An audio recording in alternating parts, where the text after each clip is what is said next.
Okay, hi everyone. It's Darren here at Coast. So I'm going to get started. There's just a few things, I guess, to run through before. So I'm going to be talking probably for about half an hour. We've got time at the end for questions. So if you do have any questions on the way through, there should be a little box in your GoToWebinar control panel where you can submit a question.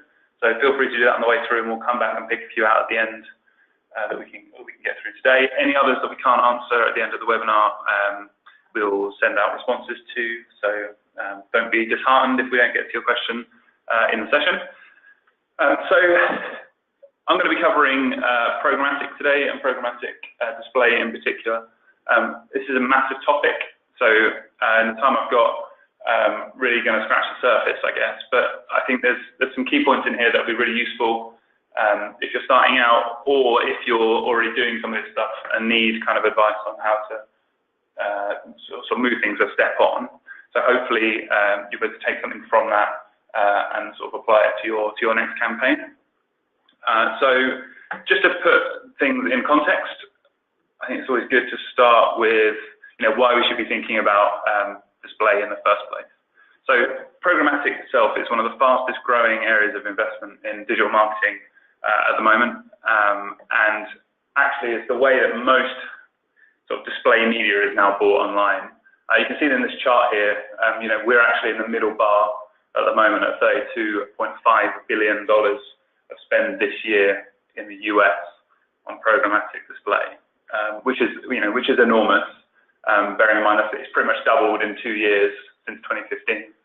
But if you look at the forecast into 2019, the spend in the US, it looks a lot like it's going to continue to grow, to significant numbers.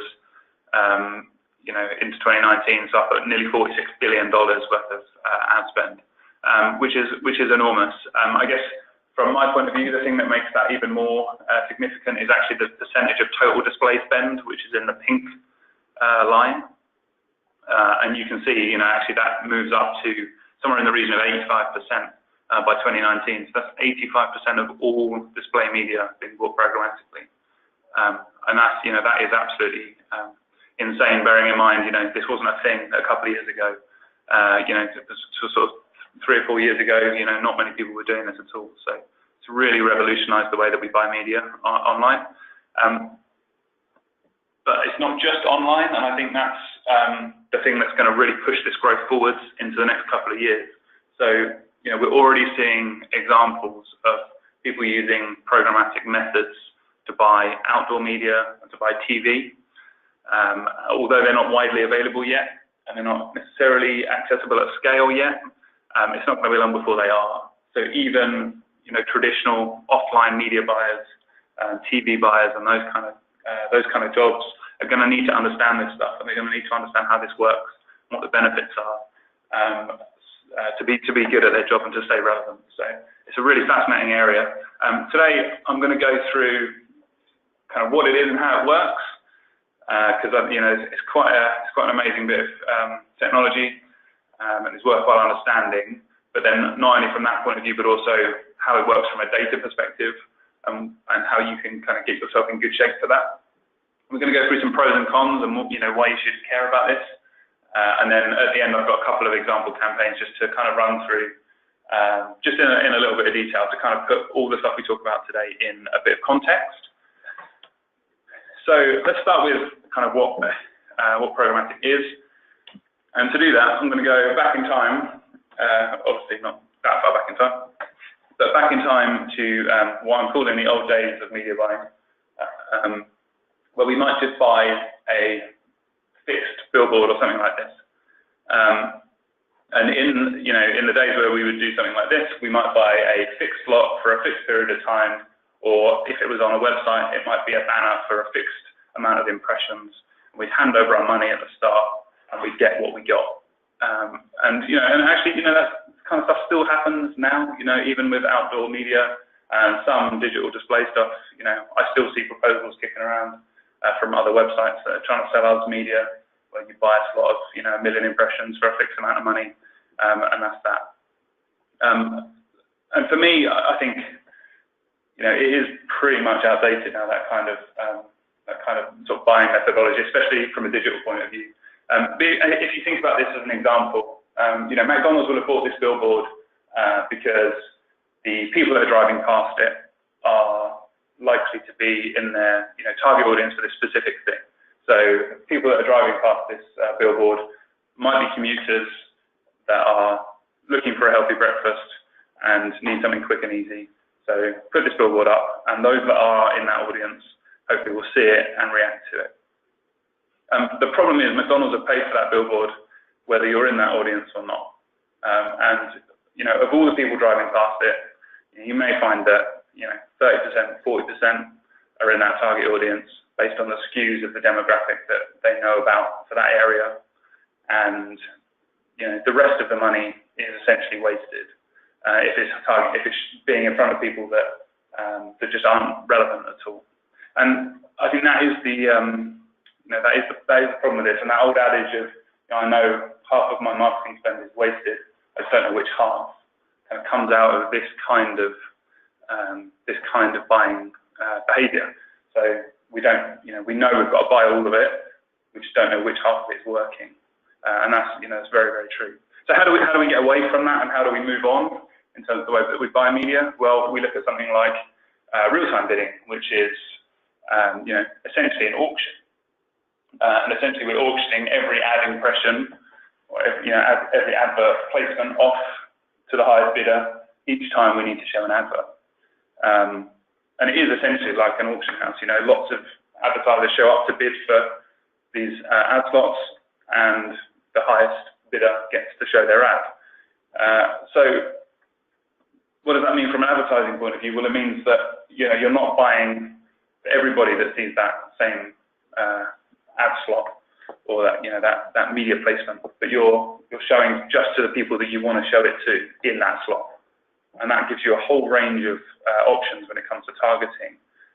Luckily, not only are you bidding against the slot itself, so the location of the ad slot or the media placement, but also you know who the person is, you know their age, you might know their gender, you might know their interests, you might know what they're looking to buy at that exact moment, and you can start to then bid against that, depending on how relevant that is for you. And obviously that sounds like a much smarter way of going about buying media, because it means that we cut out a lot of that wastage. We can focus our media spend on the people that are going to, or at least most likely to react, and then have the best impact and the best return on investment.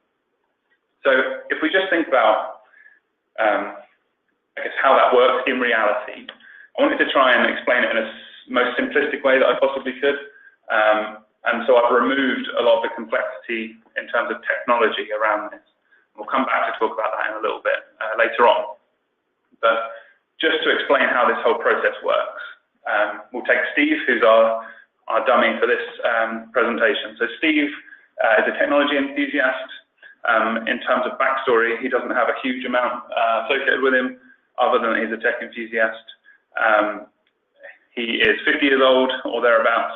He's a man, and he also likes hiking, and he's got a dog, so he likes dogs. So what happens when Steve goes to a website? Well, the website loads, and there's an empty ad slot on that page, and the website can then choose to do what it needs to do with that ad slot. And if it was selling it programmatically, what it would do is put out a bid request to an ad exchange.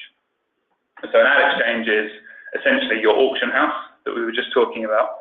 And what it does is it takes in that bid request and all the data associated with it. So I've got this impression available on this website for Steve, who's a tech enthusiast, who's 50, who's a male, who likes dogs and hiking. All of that information is going to go out, and then the ad exchange will decide which advertisers that it thinks are relevant, and will essentially offer that impression out to those relevant advertisers. So the advertisers now get to do their bit. So essentially the auction has begun. The advertisers then get to sort of bid essentially against that. So, in this example, we might find advertiser 1 at the top there has put in a bid.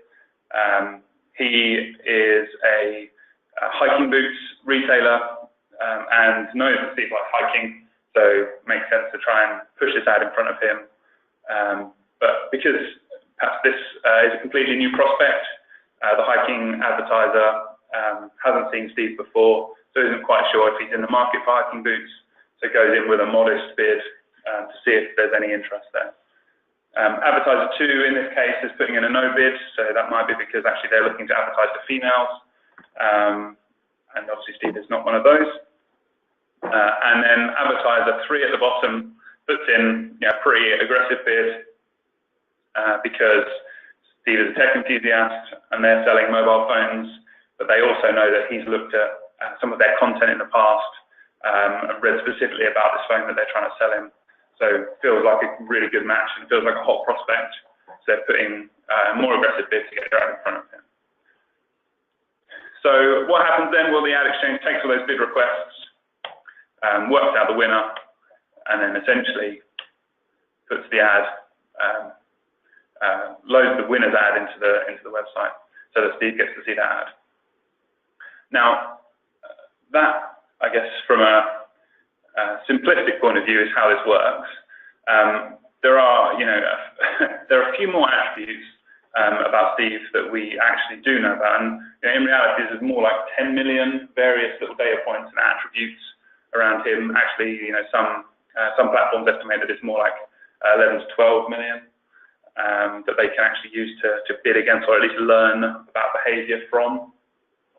And there's, obviously a significant amount of data points.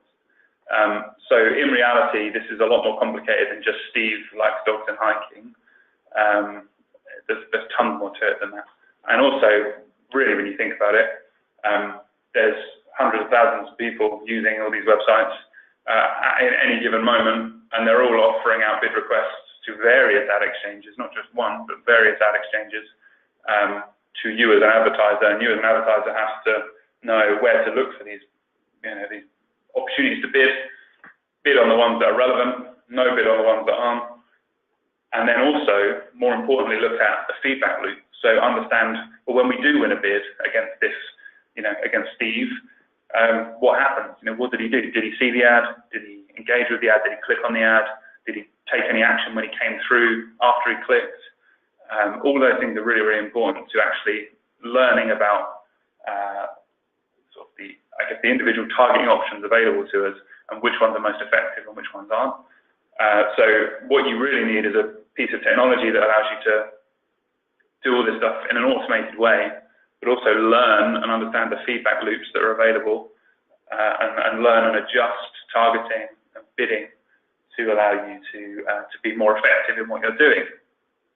And actually that's, where sort of the programmatic side things really excels. So where you have some kind of technology, some kind of artificial intelligence platform that is doing this kind of feedback analysis, understanding what's working, and then adapting your campaign in real time based on that.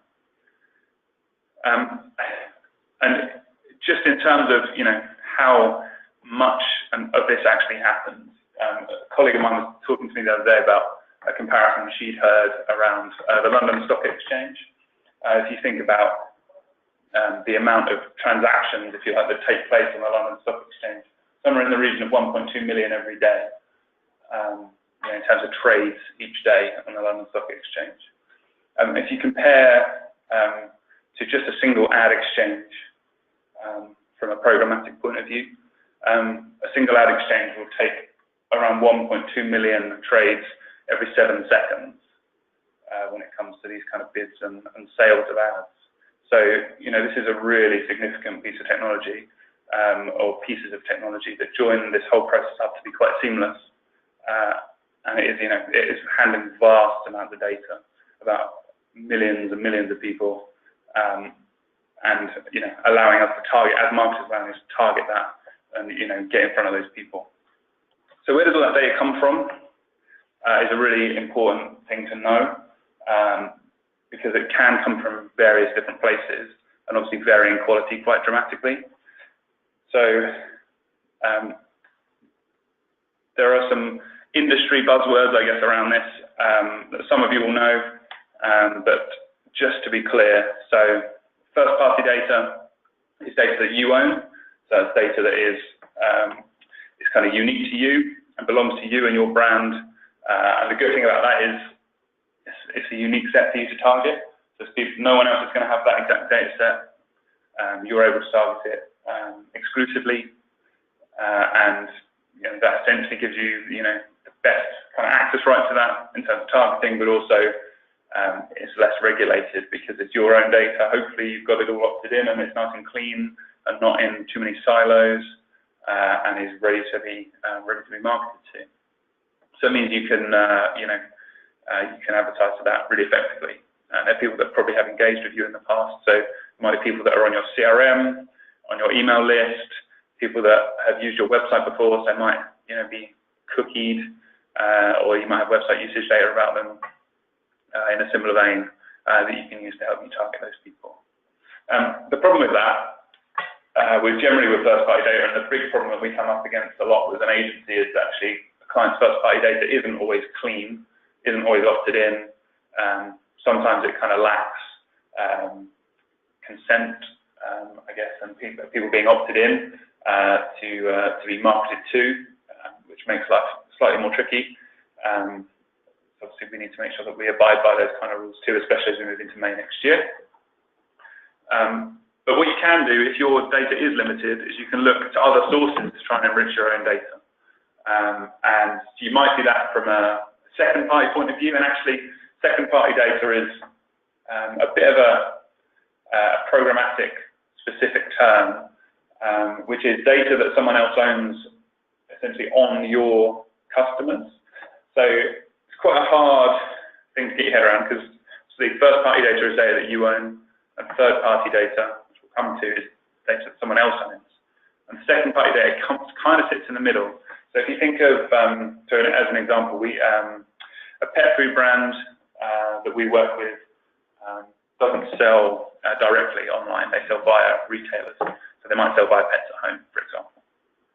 And one thing that you could consider doing with those guys is brokering a deal with Pets at Home to share cookie data, perhaps, or demographic data around the people who are on Pets at Home, have either added their product to a basket or looked at their product range, or maybe even gone to buy that product.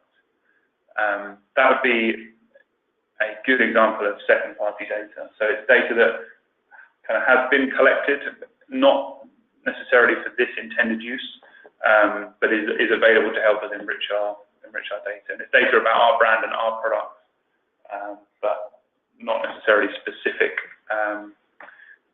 sort of named or personal data or anything like that. So this can add depth and further meaning to existing first-party data, which is always good. But obviously, whenever you try and do anything like this, integration between two data sets is always a bit tricky. And again, data partnerships can get a bit messy sometimes. This is, I think, will become much, much cleaner as we move into the next couple of years. This is going to be a way that targeting evolves, I think, over the next few years, especially with publishers that are looking to make the most of their own data and their own targeting availability. So those that perhaps are running premium marketplaces and those kind of things will use this kind of data to allow them to charge a premium for their data. But yeah, and then if neither of those options are available to you, then you can always move to third-party data. So that's data that's been collected by third parties specifically for selling and using as part of a campaign. So obviously that is readily available, it's pretty wide-reaching, and you can target most of the internet using third-party data in some way, shape, or form. The problem with that, obviously, is that the quality can vary wildly. Anyone that's bought an email list before will know that they will have varied success depending on where they get it from and how recent the data was. So, there's a real quality can be a real problem with third-party data sometimes. Obviously, third-party data is being sold to everyone else as well, so it's never unique to you. It can cost quite a bit of money to do and to layer into a campaign. A lot of the time, from a programmatic point of view, you'll be layering it in on a cost per 1,000 impressions basis as well. So the bigger your campaign is, the more that data is likely to cost you. So it's a tricky one. But really, what you're looking to do is build a perfect set of all of these types of data that allow you to target your audience in a really effective way. So you might use first-party data to build a picture of what an ideal user looks like. Then you might try and and some third-party data of more people that look like that, and target those people as well. Or, you may have some first-party data, but you might need to enrich it with some data from a second party to allow you to run a specific type of personalization that you might be trying to do. So you need to think kind of creatively around this, but more importantly, you need to understand what data you do have and what you'd like to have. And that's always a good place to start from a programmatic point of view. So what does all this data do for performance? Well, as I was saying earlier, if you think about the artificial intelligence side of this, the more data and the more kind of feedback loops that you have, the better your kind of campaign performance can be. And generally what we find when we're running programmatic campaigns is that when we start a campaign, we have our own data, and we have a set of data that we want to try and target, and a defined audience we want to try and target. And we feed in as much as we can at the start, and as the campaign starts, it starts to understand which of these little attributes have a positive, and which of these little attributes have a negative impact on conversion rate and click-through rate. And then the campaign can start to, essentially to start to bid up and bid down against those individual attributes. So we start to see performance increase over time as we understand in more detail which attributes we need to be targeting more of. So as a campaign runs, generally speaking, we find that, sort of this cumulative performance, it really does start to increase, and we see cost per acquisition, whatever it is that we're trying to achieve for that campaign, start to come down. So why should you care about programmatic? Well, we've already talked about the growth. For me, I think the big reason we all need to care about it is that this isn't going anywhere. And as this permeates into offline media too, into outdoor, into TV, and into whatever other marketing mediums come around over the next few years, this is going to be the way that most media is bought.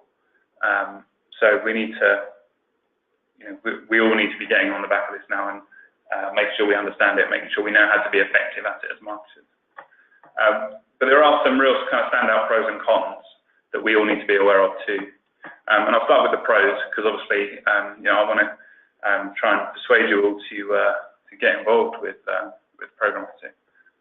So for me, the big pros around programmatic are around how accurate you can be from a targeting point of view. We've talked about targeting data. We've talked about 11 to 12 million attributes that we could look to target people by, and bid up and bid down against to be really effective. The great thing about ad exchanges is that you can run your campaign from one place to multiple exchanges, and then be running your ads and your campaigns across multiple different platforms at the same time. So, for example, Facebook have an ad exchange, Google have an ad exchange. There are handfuls of other ad exchanges out there.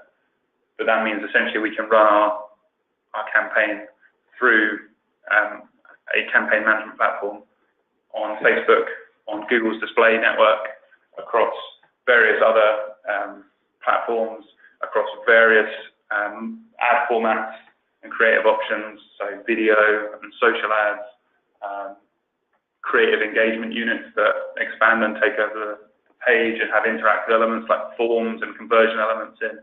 So it's a real, it really kind of allows you to be creative around different ad formats and shapes and sizes. So it's fascinating from that perspective.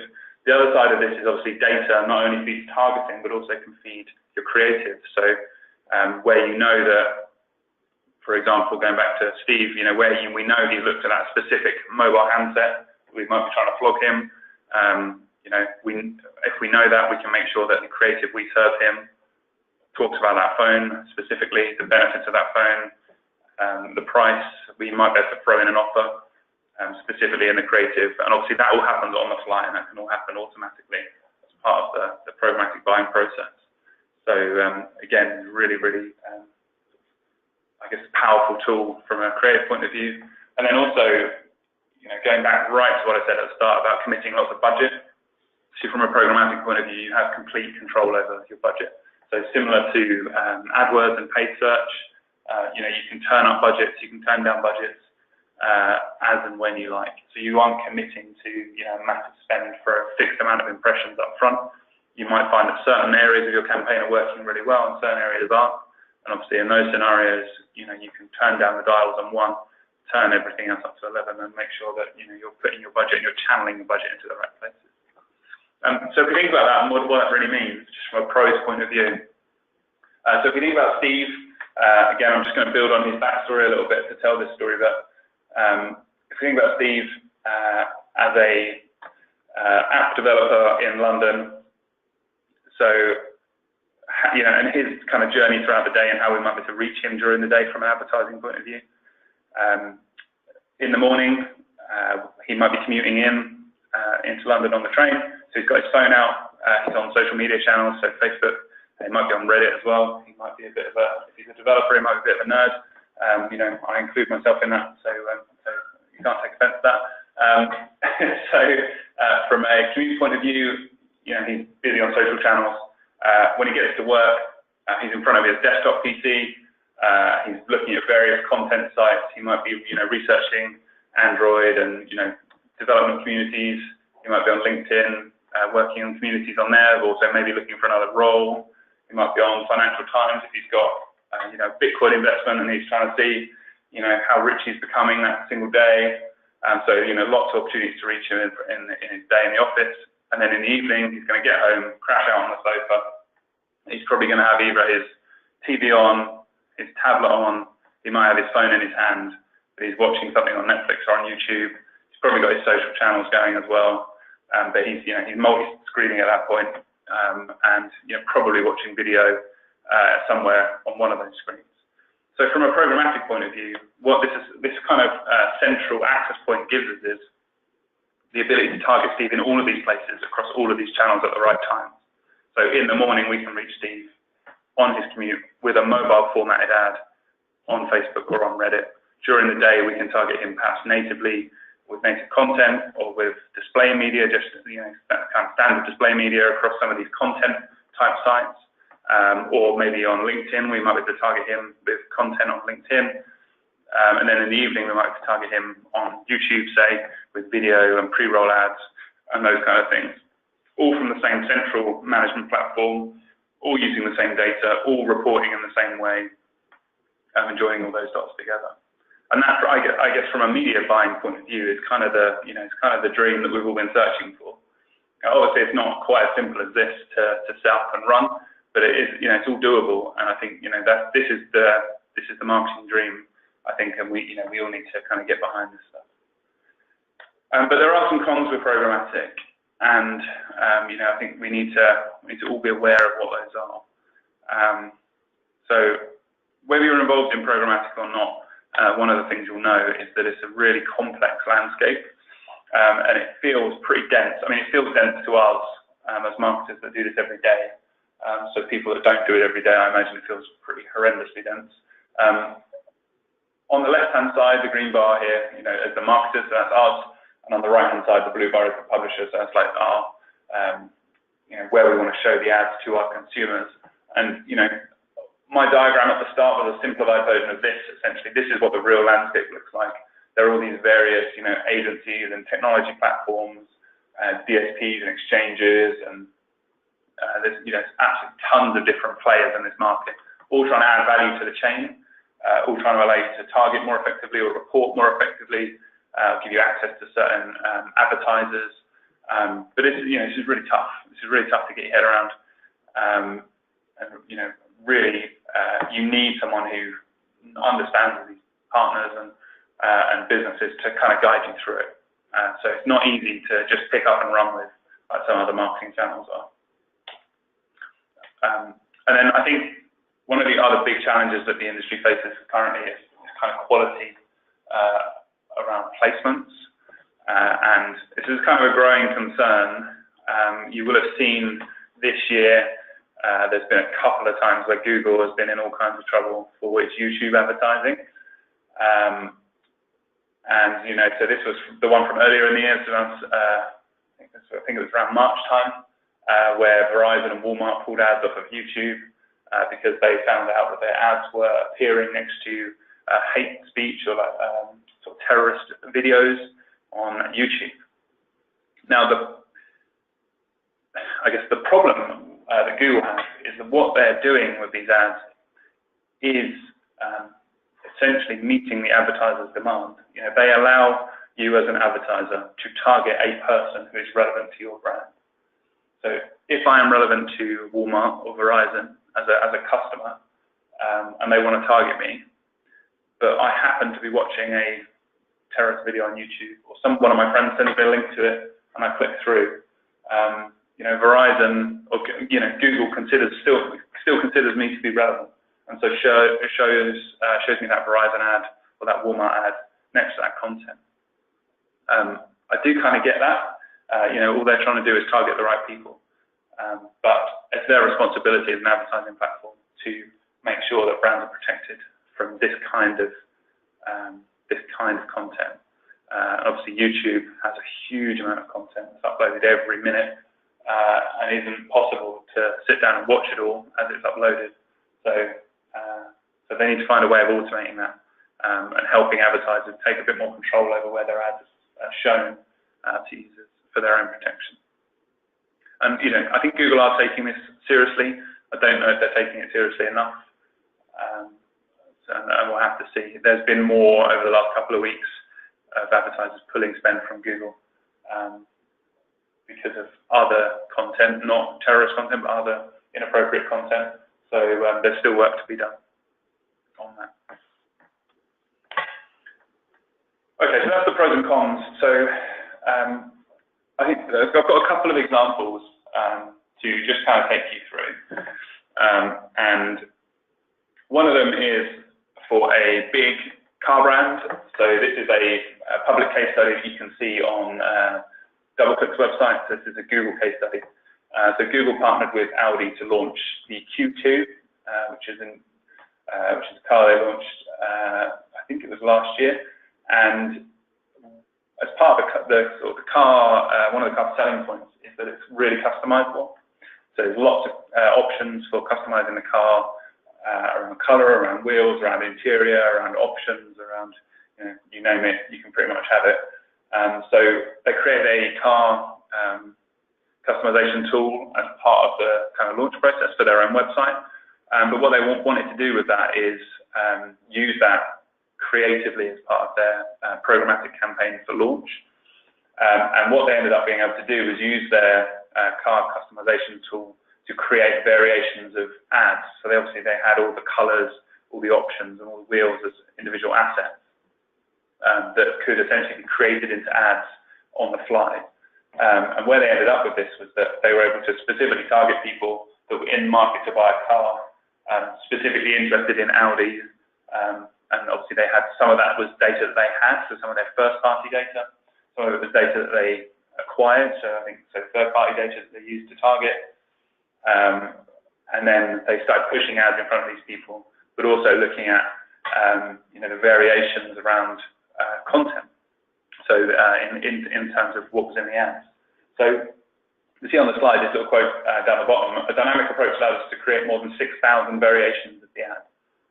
So 6,000 variations of the ad were created on the fly, not by an individual person. They're just combinations of the different assets and different messages served in the ad kind of on the fly. So it's a real, really amazing thing. And then what they were able to do is retarget users that had interacted, so had clicked through to the customization tool, and actually start serving them ads that were essentially containing exactly the car that they customized. So they showed me the car with the right color, with the right wheels, with all the right options, and encouraged me to book a test drive. And that's a really compelling message. And it's all based on having the data in the background to back that up. So it's a fantastic case study. And what they found was when they started personalizing the ads, their performance improved over 100%. So they essentially doubled the performance of the ads versus standard, kind of fixed text ads and image ads. These personalized ads performed twice as well as anything else they ran. So it's a really great case study. And also combines all the data stuff that we've talked about. They've used DoubleClick as their campaign management tool to pool all their data, mean that they can run everything across all these platforms, mobile, tablets, desktops, all from one place. But it doesn't have to be, you don't have to be an enormous brand to get involved in this. And I think, so we're coming to the end now, really. So in terms of summary then, I think this is a really flexible, really powerful advertising tool. And like I said earlier, I think from my perspective, the media buying dream is, a joined up approach across all of your channels based on who we're looking to target. And actually, Programmatic allows us to do that really effectively. So if you're already doing this stuff, I think the focus to make your programmatic campaigns better is always on aligning data, trying to get your data in as good a shape as you can possibly have it. Make sure you've got as much segmentation and as much detail on your data as you can possibly have, and then start working on improving those kind of feedback loops, understanding what happens when people interact with your campaigns or don't interact with your campaigns, and how you can then adjust your campaign performance based on that.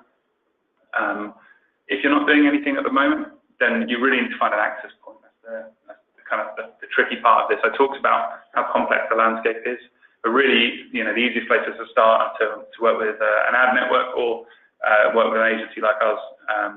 But it's really dependent on kind of what your budget is. If you've got a larger budget, you might need to go direct to a platform or to a network. Whereas if you've got a smaller budget, then you can take advantage of an agency spend and come in with a smaller starting point. So we'd be happy to talk to you about any briefs that you have and see if we can add some value to those. We do also have a couple of other sort of assets around this topic. So there's a guide around display advertising that you can click through to download. We also have another webinar around where display fits in your marketing mix, which you can go and watch on YouTube. Okay, so that is the end of the webinar. I'm just going to check in on questions. So